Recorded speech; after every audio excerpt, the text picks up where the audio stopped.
A very good morning, children. Today we are going to start a poem. The title of the poem is Today I Wrote This Poem. आज मैंने ये poem लिखी है. Now first see who is the writer of this poem. Let's have a look. Ken Nesbitt is the writer of this poem. अब थोड़ा सा जानते हैं कि Ken Nesbitt है कौन. He is an American poet famous for his poems for children. ये बच्चों के लिए जनरली पोइट्रीज अपनी लिखते हैं. A member of the Society of Children's Book Writers and Illustrators. ये children book writer and illustrators के मेंबर, सोसाइटी के मेंबर भी हैं. His poems have appeared in hundreds of anthologies, magazines and textbooks worldwide. और world wide जो इनकी poetries है वो hundreds of magazines में, टेक्स्ट बुक्स में छप चुकी हैं. In 2013 he was named Children's Poet Laureate by Poetry Foundation and 2013 में इनको Children's Poet Laureate का टाइटल भी दिया जा चुका है. Now अब हम देखते हैं कि इस पोएम में क्या है.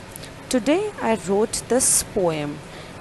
जैसा कि टाइटल बता रहा है कि आज एक पोएम लिखी गई है, एक बच्चे ने एक पोएम लिखी है. Today I wrote this poem but I am not sure if it's good. इस बच्चे ने आज एक पोएम तो लिखी है बट वो श्योर नहीं है कि ये पोएम जो है वो अच्छी है. It doesn't have the things my teacher says a poem should. उसमें वो उससे खुद को ये पता है कि उसमें वो चीज़ें नहीं हैं जो उसकी टीचर आज तक पोएम में होनी चाहिए. It doesn't share the feelings I have deep inside me. ये जो पोएम जो उसने लिखी है वो उन फीलिंग्स को बयां नहीं कर पा रही है जो उसने अपने अंदर छुपा रखी है. मतलब एक छोटा सा बच्चा है, उसने एक पोएम लिखी है. अब जैसे आप ही हैं, आप बच्चों ने कभी ऐसा मूड हुआ हो कि कुछ लिखा जाए और पोएम लिखते हैं, लेकिन जब बाद में उसे पढ़ते हैं तो उसके जो वर्ड्स हैं वो पोएम जैसे नहीं लगते हैं. ना वो राइम करते हैं, ना उसमें जो पोएम जैसे आपने पढ़ी हो कि पोएम्स में कुछ राइमिंग वर्ड्स होते हैं, कुछ लिखने का तरीका होता है, वो कुछ वैसा नहीं होता. ऐसा लगता है कि पता नहीं कुछ पैराग्राफ है, कुछ स्टोरी जो है वो लिख दी गई है. तो ये बच्चा भी, इसने भी इसी तरीके से एक पोएम लिखी है और वो ये जानता है कि ये पोएम अच्छी नहीं लिखी गई है. इसमें वो चीज़ें नहीं हैं जो उसकी टीचर ने बताया था कि पोएम में होती हैं. और वो जो पोएम है वो बहुत प्रॉपर तरीके से उसकी फीलिंग्स भी शेयर नहीं कर पा रही जो उसने अपने अंदर छुपा रखी है. जो वो पेन डाउन करना चाहता था, जो वो चाहता था, पेन डाउन का मतलब होता है जो वो लिखना चाहता था, जो वो इस पोएम के माध्यम से कहना चाहता था, वो उसको प्रॉपरली कह भी नहीं पा रहा है. It hasn't any metaphors. अब मेटाफर्स क्या होता है? जो हम वर्ड्स एंड फ्रेजेस में लिखते हैं बिना लाइक और एज का यूज़ किए हुए. मतलब एक तरीके से बहुत कोट करके बहुत मतलब ह्यूमरस तरीके से कुछ चीज़ें कहते हैं, लेकिन उसमें लाइक और एज का दो लोगों के बीच में कंपैरिजन होता है इस मतलब मेटाफर्स में, लेकिन लाइक और एंड का यूज़ नहीं होता है. बहुत ह्यूमरसली उस चीज़ को बयां किया जाता है, उस चीज़ को बयां किया जाता है बिना लाइक और एज का यूज़ किए. कंपैरिजन भी कर लिया जाता है और ये लाइक और एज जैसे वर्ड्स भी यूज़ नहीं किए जाते हैं. और जनरली मेटाफर्स जो है वो हम पोइट्रीज लिखते समय यूज़ करते हैं. तो इसकी जो ये पोएम है इसमें कोई मेटाफर भी नहीं है और नॉट वन सिमिली, और सिमिली भी नहीं. अब सिमिली क्या होती है? ये भी दो लोगों के बीच में दो चीज़ों के बीच में कंपैरिजन होता है, लेकिन इसमें लाइक और एज जैसे वर्ड्स यूज़ होते हैं.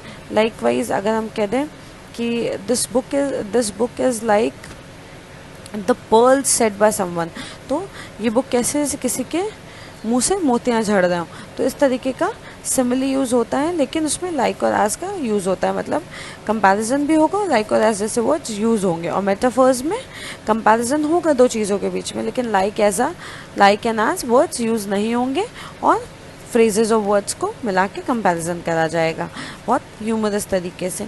ये जनरली पोएम्स में हम यूज़ करते हैं पोएम्स को और ज़्यादा इंटरेस्टिंग बनाने के लिए. तो उसको ये पता था कि ये पोएम जो है उसमें कोई मेटाफर भी नहीं है, कोई सिमिली भी नहीं है. इट्स मिसिंग एनी नरेटिव, और इसमें कोई नरेशन भी यूज़ नहीं हुआ है, इसमें कुछ बताया भी नहीं जा रहा है, कुछ समझाया भी नहीं जा पा रहा है जो वो कहना चाहता है कि कोई ये स्टोरी सुना रहा हो. कि उस मतलब पोएम के जो वर्ड्स लिखे हुए हैं उसके पीछे कोई स्टोरी छुपी हुई है, वो भी ये नहीं दर्शा पा रहा था उस पोएम के बीच में। एलिटरेशन टू, अब एलिटरेशन भी नहीं। अब एलिटरेशन क्या होता है? The repetition of a letter और sound which creates a musical effect. अब वो मतलब बार बार किसी लेटर का या किसी वर्ड का या किसी साउंड का, like Betty bought a bit of butter, बार बार ब बिटी बॉट बिट, इस तरीके के वर्ड्स हम यूज़ करते हैं, बार बार रेपिटेशन हो रहा है एक ही साउंड का, एक ही वर्ड का, इसको हम एलिटरेशन कहते हैं। तो इस तरीके का कुछ एलिटरेशन भी नहीं है उस पोएम में। It isn't an acrostic. अब इसकी जो ये पोएम है ये एक्रोस्टिक भी नहीं है। अब एक्रोस्टिक क्या होता है? एक्रोस्टिक का मतलब होता है a poem in which the first letters of each line can be read downwards, the form of word that is usually the topic of the poem. मतलब जो हमारे पोएम की हेडिंग है वो बार बार किसी किसी लाइन में, मतलब फर्स्ट पैराग्राफ की फर्स्ट स्टैंजा की लास्ट लाइन में, फिर सेकंड स्टैंजा की लास्ट लाइन में, इस तरीके से रिपीट भी नहीं हो रहे हैं कि समझ में आए कि ये एक पोएम लिखी हुई है और इस पोएम का हेडिंग ये है, तो उससे उसका जो मतलब मीनिंग है वो क्लियर होता चला जाए। ना ही इसमें कोई डियामेंटे है। डियामांटे क्या होता है? डियामांटे, या इसको आप डायमंटे भी प्रोनाउंस कर सकते हैं, दोनों प्रोनाउंसिएशन होता है इस वर्ड का। और इसका मतलब क्या होता है? A poem of 7 lines where the text forms the shape of a diamond. अब ये कैसे डायमंटे क्या होता है कि एक जो पोएम 7 लाइन्स में लिखी जा रही है, कोई लाइन छोटी है, कोई बड़ी है, कोई उससे बड़ी है, फिर छोटी हो रही है, फिर छोटी हो रही है, एक डायमंड का फॉर्मेशन कर रही हो लाइन। और हाइकू, अब हाइको क्या होता है इसको भी समझ लेते हैं। A traditional Japanese style of समझ लेते हैं। A traditional Japanese style of poetry with 3 lines are usually 17 syllables. मतलब 3-3 लाइन की टोटल 17 लाइन्स होती हैं, बट 3 लाइन्स फिर 3 लाइन्स, एक एक स्टैंजा इनका 3-3 लाइन का होता है। तो हाइको भी नहीं है, मतलब इसमें कोई भी पोएम वाली इस पूरी पोएम में कोई क्वालिटी नहीं है। There is nothing that personified. अब पर्सोनिफाइड मतलब किसी चीज़ की या किसी चीज़ की, उसको जैसे हम लेट्स से कि हम किसी रिवर की बात करते हैं, बट उस रिवर को एक पर्सोनिफिकेशन दे रहे हैं। पर्सोनिफिकेशन मतलब उसको एक पर्सन की तरह डिस्क्राइब कर रहे हैं, ऐसा भी कुछ नहीं है इस poem. It doesn't have a plot, I am pretty sure that rhyming is the only thing it's got. अब उसकी पोएम में ऐसा कुछ भी नहीं है, बट वो सिर्फ उसको ऐसा लगता है कि सिर्फ कुछ राइमिंग वर्ड्स हैं जो उसकी पोएम में हैं, जो एक दूसरे से राइम कर रहे हैं, जिसकी वजह से उसकी वो पोएम बन गई है। It sure was fun to write it, और ये बहुत श्योर है कि बहुत मज़ा आया उसको वो पोएम लिखने में। But I think it's long enough, but उसे लगता है कि वो काफ़ी ज़्यादा हो चुका है, काफ़ी बड़ा भी हो चुकी है, पोएम से लिख चुकी है। It's just too bad it's missing all that great poetic stuff. लेकिन ये बहुत ख़राब बात है कि उस पोएम में से सारी जो भी पोएम में चीज़ें होनी चाहिए वो सारी मिसिंग है। I put it on my teachers desk. अब उसने उस पोएम को अपनी टीचर के डेस्क पे रखा। And wow she made a फस, एंड उन्होंने वाओ बोल के, मतलब जैसे एकदम वाओ वाली फीलिंग मुँह से निकाली, लेकिन एकदम फुसफुसाते हुए। फस मतलब अपने मन ही मन उन्होंने धीरे से अंदर ही बोल दिया, जैसे वो कुछ बोल रही हो, कुछ भुनभुना रही हो।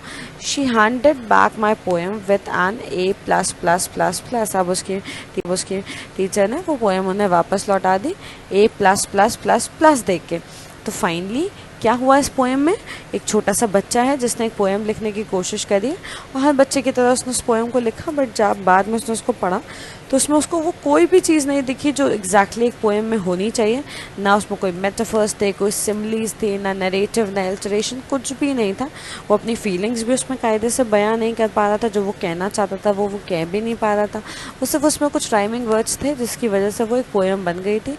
और उसकी टीचर ने उसको देख के A++ क्यों दिया? क्योंकि उस बच्चे ने एटलीस्ट एक एफ़र्ट किया, अपना एक कोशिश करी कुछ लिखने की, जो कि एक बहुत ग्रेट एफर्ट था एक छोटे से बच्चे के वजह से, बच्चे की तरफ से। तो इसी तरीके से ये पोएम अब ख़त्म हो गई है। This is all for today.